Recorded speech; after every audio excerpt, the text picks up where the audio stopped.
Mémoire d'un continent, Elikam Bokolo. Roman et histoire, les derniers esclaves.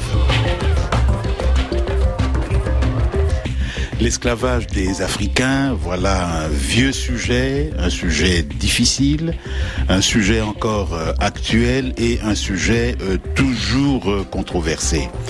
Il y a différentes manières de l'aborder, ce thème.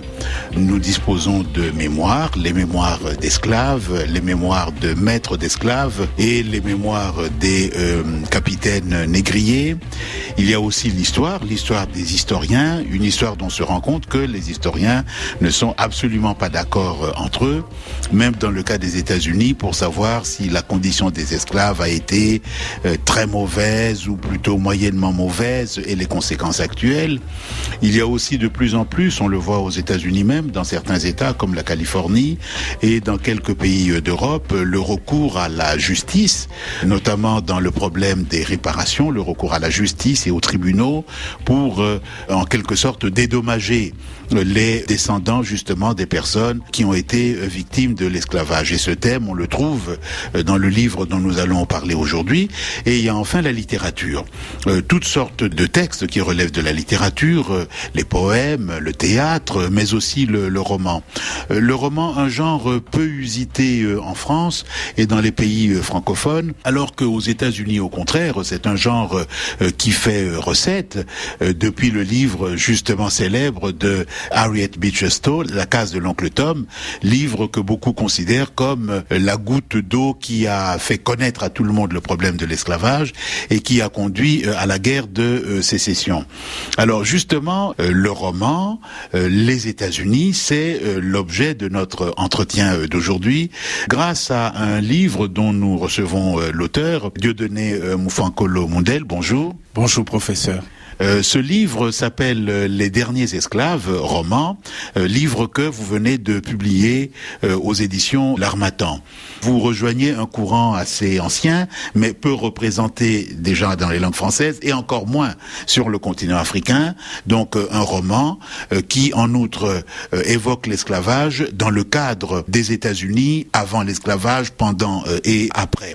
Ce roman, c'est un petit roman en volume. Il fait moins de 100 pages, mais c'est un roman qui est tellement éclaté, tellement riche et qui touche à tellement de problèmes que nous ne pouvions pas ne pas en parler. L'idée d'écrire ce roman, d'où ça vous vient, puisque vous n'êtes pas historien, vous n'êtes pas dans les sciences sociales, vous êtes plutôt dans les sciences biomédicales, dont on trouve des traces dans votre livre. Hein. Alors, pourquoi un livre sur l'esclavage aujourd'hui, livre que vous avez publié à Paris, mais qui a été écrit, je pense, largement en République démocratique du Congo? Oui, professeur, effectivement. D'abord, je tiens vraiment à vous remercier parce que pour moi, c'est plus qu'un honneur d'être à l'ombre d'un grand chêne de la forêt culturelle africaine, mais même mondiale.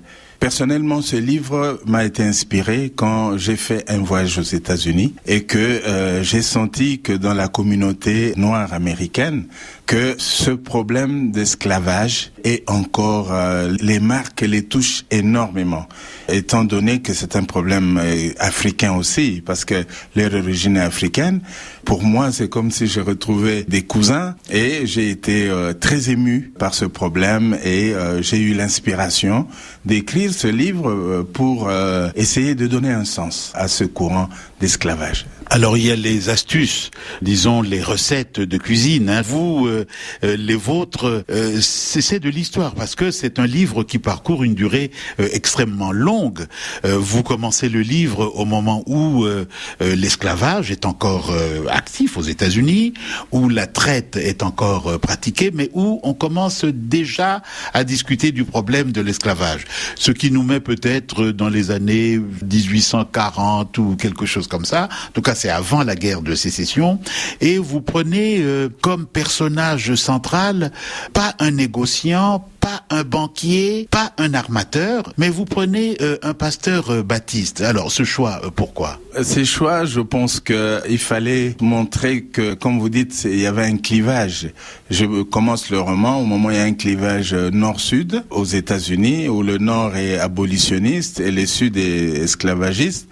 Et je prends un blanc, un pasteur, qui traduit un peu l'amour, parce que lui, il va prendre fait et cause pour les esclaves. Et alors c'est, à mon sens, la personne idéale pour faire ce genre de travail, s'occuper des esclaves, être plus proche pour montrer que, bon, c'était pas tous les blancs qui étaient contre les noirs. Mais en même temps, il accepte l'esclavage, puisqu'il accompagne ce bateau jusqu'en Afrique, jusqu'à Gorée. Là aussi, c'est un choix symbolique, je pense, puisque Gorée est aujourd'hui le lieu de mémoire par excellence. Et la manière dont vous racontez la maison des esclaves, etc., rappelle le regretté Joseph Ndiaye, qui avait justement cette manière de raconter l'installation, le maintien des esclaves et puis la sortie par la porte de non-retour. Et donc c'est au cours de ce voyage que il cesse d'être pour l'esclavage et il découvre une véritable humanité.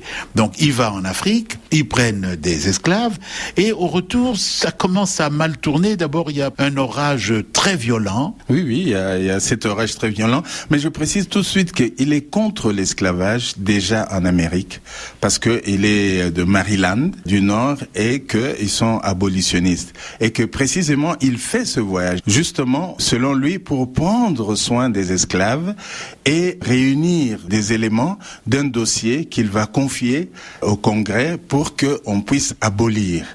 Il idéalisait ainsi. Et après, il y a cette tempête qui bouleverse tout. Vraiment, il devait mourir. Et grâce à la prière du pasteur, ils sont tirés d'affaire.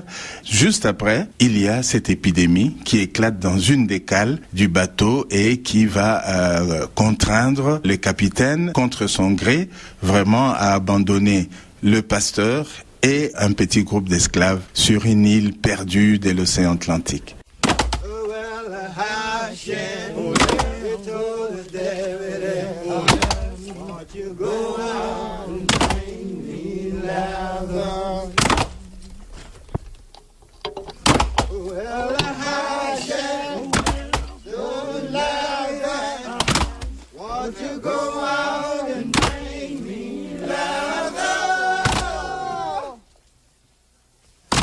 Bring him dead alive, Lord, Lord, bring him dead alive.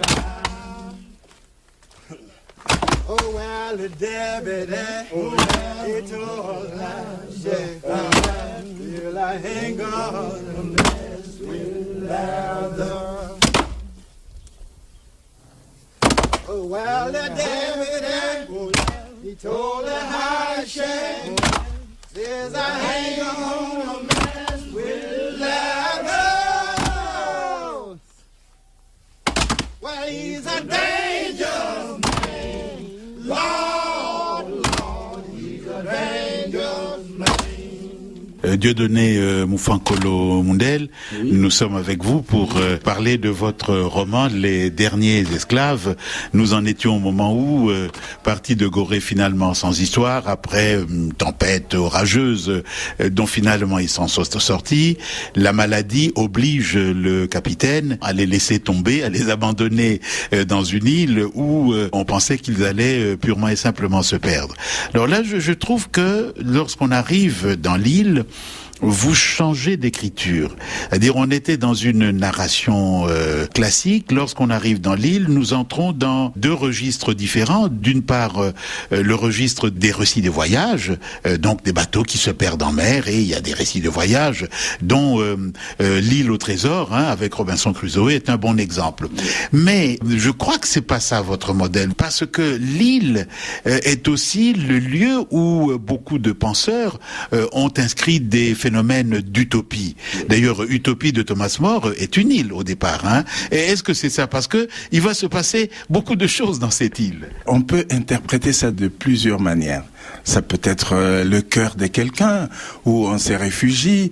Ça peut être des pensées, ça peut être une situation qui vous arrive. On peut vivre dans une île au milieu des gens. Donc, une situation contraignante qui vous isole et qui vous oblige à vivre d'une certaine manière. Et d'ailleurs, vers la fin, il y a la sénatrice Nell Lawson qui compare cette situation un peu à celle des Africains qui sont restés sur la grande île du continent africain et qui partent après, ainsi de suite. Donc, l'île peut représenter énormément de situations.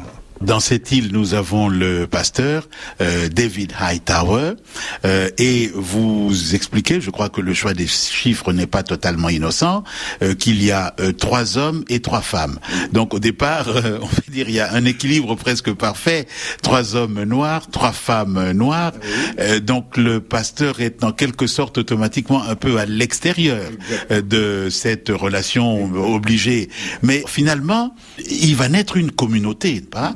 Alors, qu'est-ce qui se passe? Vous montrez le pasteur d'abord comme un instituteur, un instructeur. Absolument, mais avant cela, il y a l'Afrique, cette île-là, où une femme retrouve les fameuses herbes qui les guérissent miraculeusement. Je valorise aussi la pharmacopée africaine avec cela. C'est un médicament que les Africains connaissaient.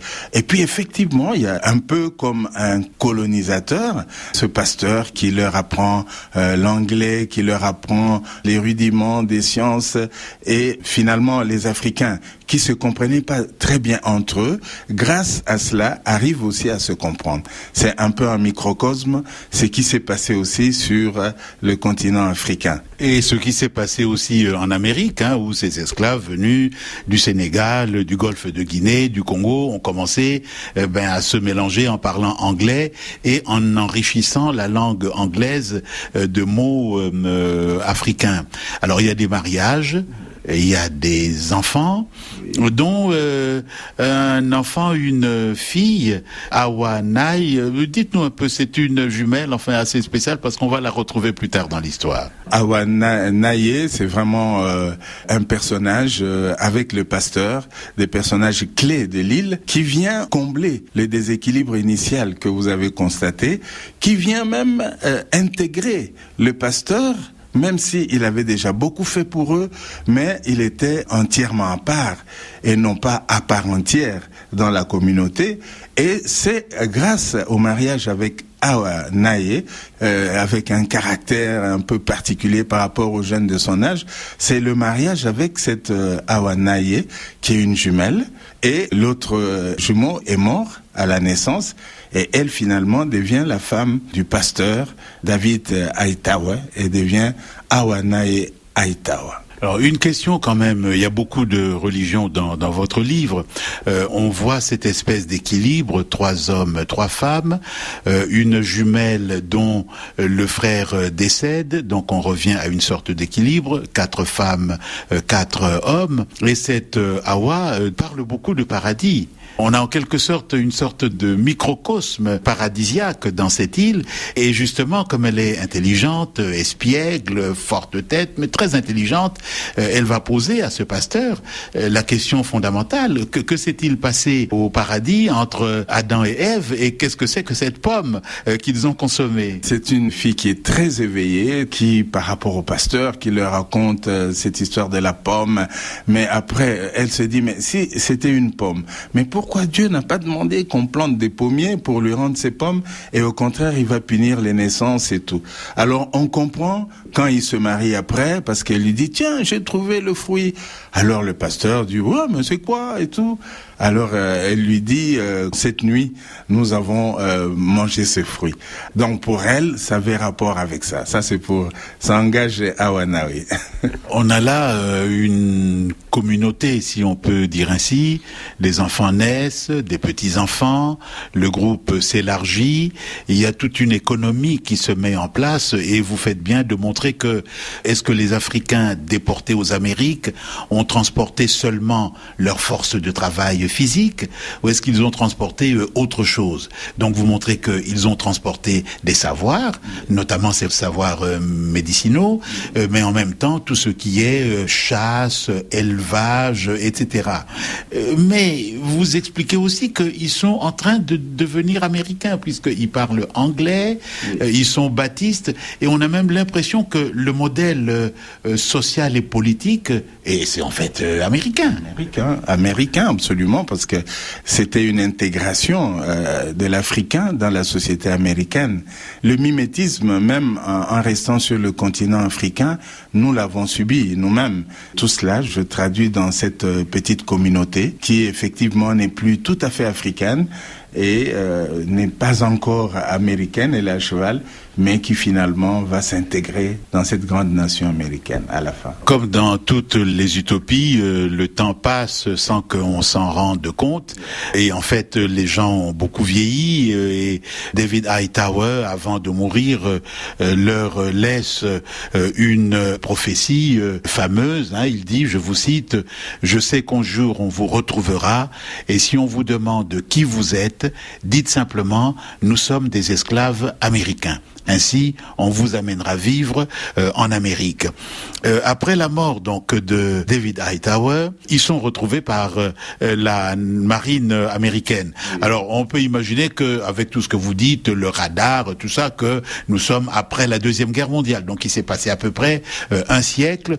Alors, on les ramène en Amérique. Et la question se pose, qui êtes-vous? Ils répondent, des esclaves américains. Aux États-Unis, tout passe par le Congrès, le président, la loi, etc.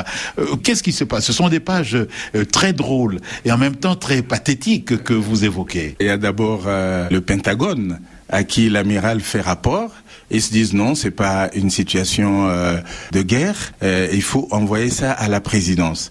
Là-bas, il y a des discussions et ils se mettent pas d'accord parce qu'il y en a qui disent ils doivent rentrer en Afrique, d'autres non. Et finalement, le président décide qu'on envoie le problème au Congrès parce qu'au moins au Congrès, on peut trancher avec un vote. Et effectivement, mais il décide de les faire venir en Amérique, à New York en plus, avec tous les dépaysements. Et je pense que c'est ça le côté drôle.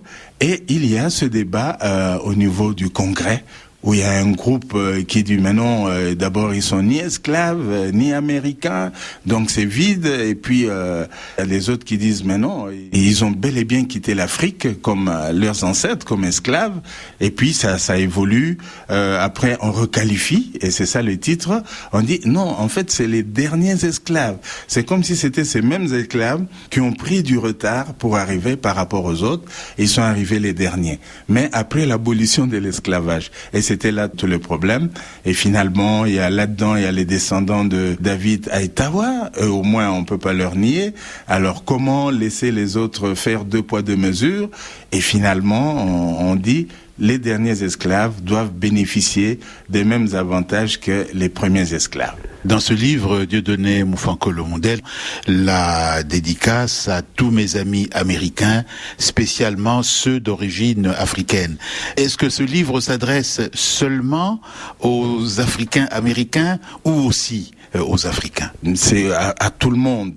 Comme vous avez dit dans l'utopie de cette île peut être aussi notre continent africain ou toute situation malencontreuse que quelqu'un peut vivre. Vous verrez par exemple que les noms cités là-dedans, ce sont les noms sénégalais de l'Afrique de l'Ouest. Donc ça nous concerne. Le pasteur qui vient finalement donner tout un sens à l'esclavage, que c'était le plan de Dieu de faire cette grande nation et que l'esclavage était le moyen, comme il l'avait fait avec Joseph dans la Bible, l'a amené en Égypte comme esclave, mais pour devenir un grand.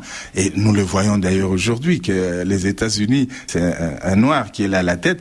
Donc finalement, c'est vraiment un livre qui veut donner ce sens-là de l'esclavage pour consoler en quelque sorte les Noirs américains. Mais vous verrez là-dedans, il y a aussi des Blancs qui sont impliqués, et même aux États-Unis, il y a des Blancs qui sont impliqués dans la lutte contre les conséquences de l'esclavage qui sont le racisme et d'autres injustices sociales. Donc ça concerne tout le monde. Voilà donc un livre très intéressant qui amusera, instruira et en même temps rendra perplexe tous ceux qui vont le lire, puisqu'il y a là des questions importantes. Livre que nous vous devons, donc Dieudonné Moufankolo-Ondel, Les derniers esclaves, publié aux éditions L'Harmattan. Merci d'être venu à nos micros. Ici se termine notre émission Mémoire d'un continent, réalisation Romain Ferré. RFI.